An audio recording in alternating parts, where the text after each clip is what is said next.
paragraf utamanya pakai punya aku ya guys, pokoknya harus pakai punya aku.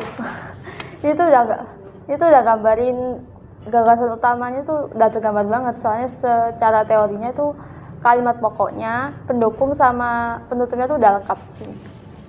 Santai dulu Belva. Paragraf inti punya aku itu pusat penjelasan konsep.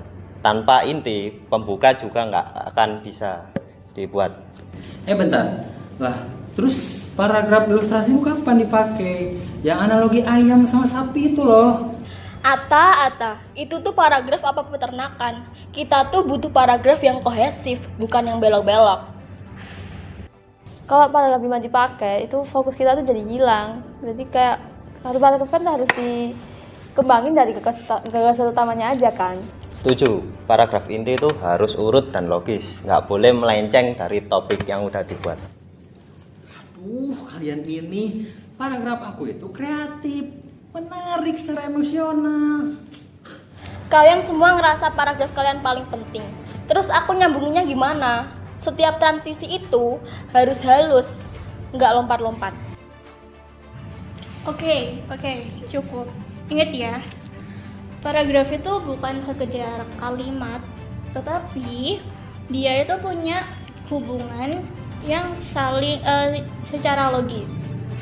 Oke, untuk sekarang coba kalian jelasin isi paragraf kalian satu persatu tanpa saling sindir-menyindir. Mulai dari Belva dahulu. Paragraf pembuka itu fungsinya tuh memperkenalkan topik utama yang kita bahas, jadi harus padat dan jelas. Bagus. Terus Dava? Aku paragraf inti. Paragraf inti itu bagian dari paragraf yang menjelaskan konsep utama dengan detail. Oke, sip. Ata? Paragraf aku ilustrasi atau contoh, cuman ya agak banyak hewan. Ya, nggak apa-apa, aku revisi. Oke, denger ya. Menurut materi yang kita pelajarin kemarin, paragraf itu kalimat yang mengembangkan satu gagasan utama. Dan mereka terdiri dari 3 struktur. Yang pertama ada kalimat pokok, yaitu gagasan utama. Yang kedua ada kalimat pendukung, yaitu penjelasan. Dan yang terakhir itu ada kalimat penutup, yaitu penguatan atau penghubung ke paragraf selanjutnya. Selain itu, paragraf harus punya 2 syarat penting. Ada kohesi dan koherensi. Untuk kohesi itu keterpaduan gramatikal, sedangkan untuk koherensi keterpaduan logis. Belva, kamu cocok jadi paragraf pembuka. Sedangkan untuk Dava, kamu kuat di bagian paragraf inti, eksposisi. Dan buat Atta, bisa di bagian contoh atau ilustri.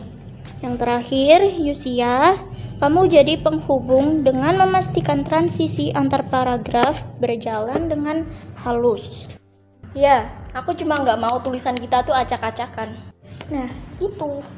Paragraf itu saling terhubung. Kita bukan cari paragraf yang paling hebat, tapi kita cari paragraf yang saling berpadu. Oke, pembuka tetap aku ya pembukanya. Paragraf inti udah aman di aku ya. Oke. Ayam sapi aku hapus. Diganti analogi buku sama buku lah. Oke, asal relevan. Mantap. Kita bentuk paragraf deskripsi, eksposisi, argumentasi, dan persuasi sesuai dengan kebutuhan naskah kita. Ingat ya, kita ini seperti paragraf dalam satu teks. Berbeda struktur, tapi tetap satu tujuan. Setuju? Setuju. Oke. Pada akhirnya, setelah mereka berdebat dan memahami kembali materi paragraf, mereka akhirnya menyadari bahwa paragraf yang baik bukan tentang siapa paling panjang atau paling kreatif, tetapi bagaimana setiap kalimat dan paragraf berkaitan satu sama lain. Setiap paragraf harus memiliki kalimat pokok, kalimat penjelas, hingga kalimat penutup. Paragraf yang benar harus kohesif, dan juga mereka akhirnya memahami bahwa tiap paragraf punya fungsi berbeda namun semuanya penting. Pada akhirnya mereka berhasil menyusun paragraf yang benar, runtut, dan saling mendukung. Mereka membuktikan bahwa kualitas teks tidak tergantung pada satu paragraf saja, tetapi pada kekompakan seluruh paragraf dalam satu kesatuan gagasan. 2, 3. Paragraf inti utama. Kecil. 1, 2, 3.